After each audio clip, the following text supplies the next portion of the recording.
I'm so glad that chapter of my life is permanently over. I'm not a big fan of standardized tests. I think it's a necessary evil. There's a very set way that you can perform well on them. I don't know where the SAT came from. I think it came from a very small focus group, very narrow-minded people.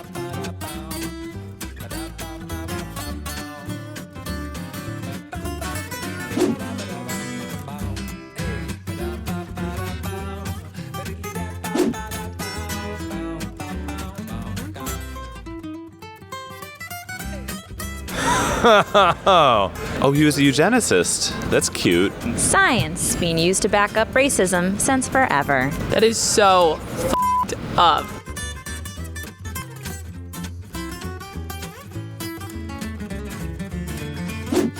Interesting. The total score goes up as family income goes up. What a coincidence. They have classes to learn how to take the SAT, but those classes are expensive. It's easy math. Way more to do with privilege than it does about your actual intelligence level. Islander, Black or African American, of course, the lowest scores. Asian and white are leading these. Statistically, white Americans and Asian Americans have higher incomes. People love to be like, oh, like certain races are just naturally smarter than others, but like that's not how it works. Like, everyone is not on the equal playing field.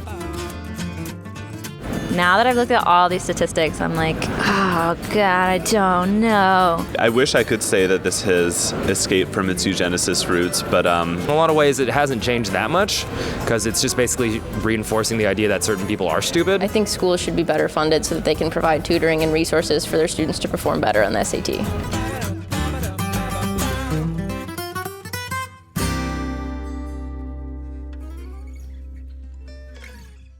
The whole purpose of a test. Hey, he hates the SATs too. Look at him. What do you think of the SATs, Pesto?